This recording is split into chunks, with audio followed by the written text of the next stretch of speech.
before, but increasingly understanding that because that content is being shared with or without our permission, by actively encouraging people to share it, we are much more likely to enable to raise our own profile, because as content that we have produced is shared, what we're ensuring is that people know that we produce that content. Whereas if we try and ring-fence and protect the content from being shared, very often people remove the acknowledgement that we were the authors of the content, and so we lose that right of acknowledgement. So when, for example, MIT introduced its open courseware repository, and the Open University in the United Kingdom has started doing the same, I think there's a very strong case to be made for them doing that for marketing reasons, not for social welfare purposes. So in summary, the vision that I have for education systems globally is one in which teachers, schools, and higher education institutions, as well as other players in the system, come together in common online spaces to start sharing the materials they produce, in an effort ultimately to ensure that all of the material that learners will need to complete their studies successfully can be accessed legally without any cost of licensing. And I think, as I tried to explain in the example of the grade 10 mathematics textbook, that there is a very strong economic rationale for doing that.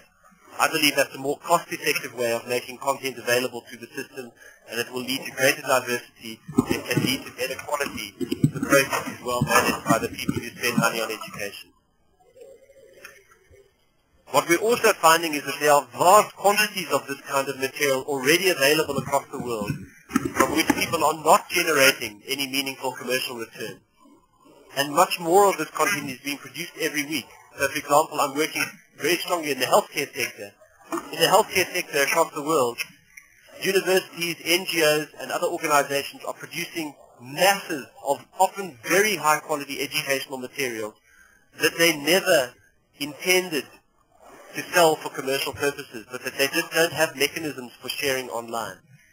And that what we ought to be trying to do is to use this common intellectual capital, to unlock this common intellectual capital, to drive and support education, rather than keeping it hidden from sight.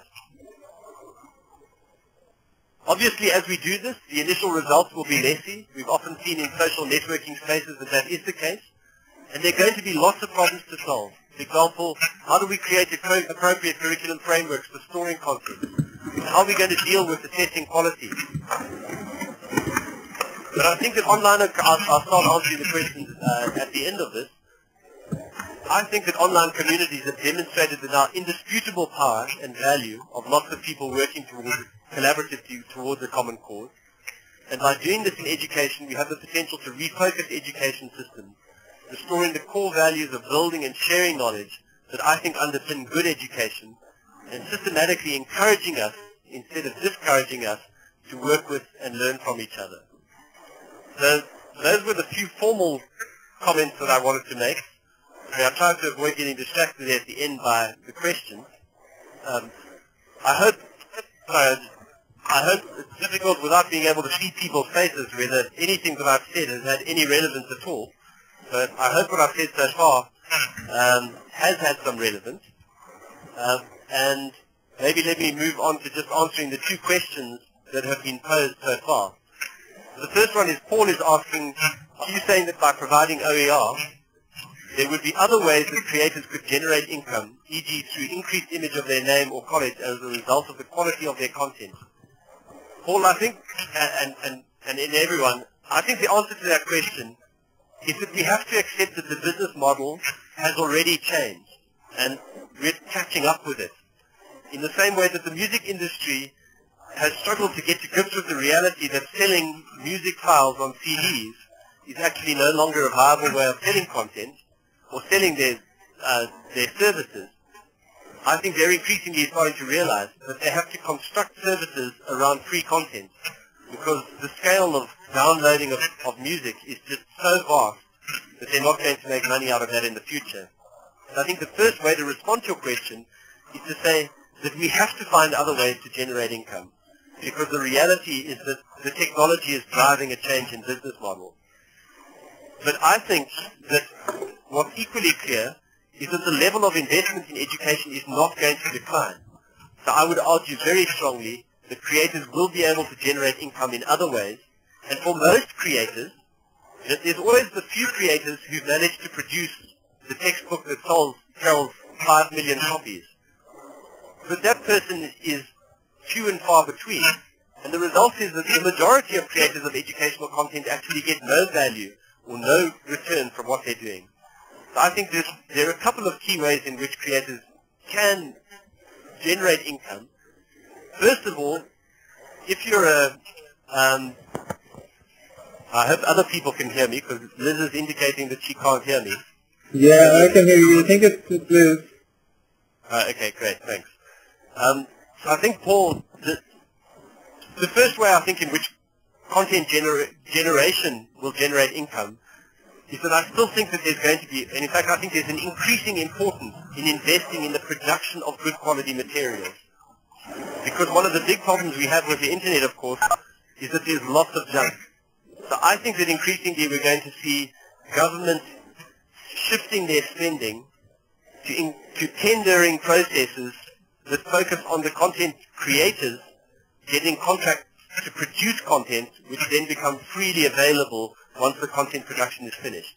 And I think that service is going to grow in importance, and I think there's going to be a lot of money to be made out of that. I also think, incidentally, that as the system frees up, we're going to find that a whole lot of people who couldn't compete in that environment in the past because they needed to have a major publishing infrastructure are going to be able to become increasingly competitive. So we could put small networks of individuals together and they might be just as competitive as some of the big current educational publishers. So I think that there are really exciting opportunities that could emerge there. But I think the other key way in which this is unfolding, which relates then to your question about the image of the name or college, is that I think that what MIT and Open University in the UK, just as two examples, setting up open Coursera repositories, is effectively acknowledging is that they don't make money out of their content. What they make money out of is their accreditation systems, their name, the desire of students to study there because of association with the brand, and because of the support services that they are able to provide students in working their way through educational materials to get to successful completion of their courses or their schooling career. So the reality, I think, is that increasingly it's on the basis of those services that institutions will compete, not on the basis of the quality of their materials. And the institutions that are moving forward in this space are going to be the ones that, in a sense, have the edge when it comes to income generation, because they will have created new brand associations that students increasingly associate themselves with, because they've already done quite a lot of work in raising their profiles and building this new brand. And because also I think that what this will do is to shift the focus to the quality of the student service, or the support service that students receive, all of which I think are potentially positive developments, and all of which I think will have business models associated with them from which income generation ought to be possible. I hope I've answered that question intelligibly. I feel like I'm not making sense a lot of the time. Catherine asked a question then about searching through vast quantities of OERs. I think we clearly have some major problems there. And for us the problems are multiple. So for example, when we're looking for educational content for some of the universities that we're working with, we often find that when we go out to search through the open educational resource repositories, either we find lots of junk, as people are indicating in the comments, or more often what we actually find is that when we get to quite specific needs, the content that we're looking for is not actually available. So I think that an important shift in perspective is going to be that, on the one hand, I think there will be a development in repositories where quality assurance is in a sense guaranteed, which I think is not the reality at the moment. Where if you go into a particular space, you're going to know that you find good quality content, and increasingly educators will come to rely on those places that they trust, or that their colleagues trust and point them towards as key places to go and look for materials. They're not going to rely on